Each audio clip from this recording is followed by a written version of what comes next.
ensinando a vocês como consertar um fone com fio rebentado.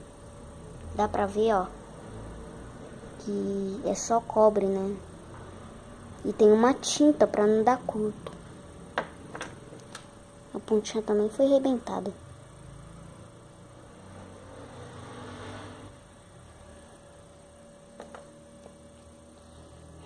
Então, vamos pro vídeo. Eu tô aqui.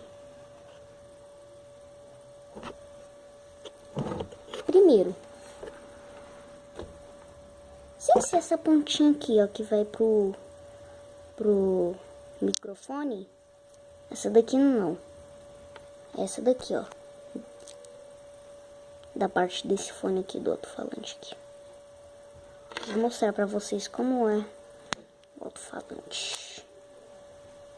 O alto-falante é desse jeito.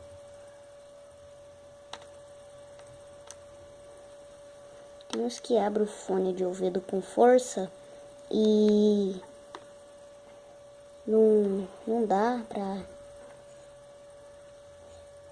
tira o cone e a bobina. Então, vamos começar o vídeo.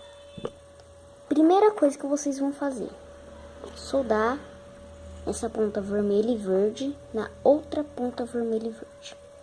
E a preta com preta, né? Claro. Então,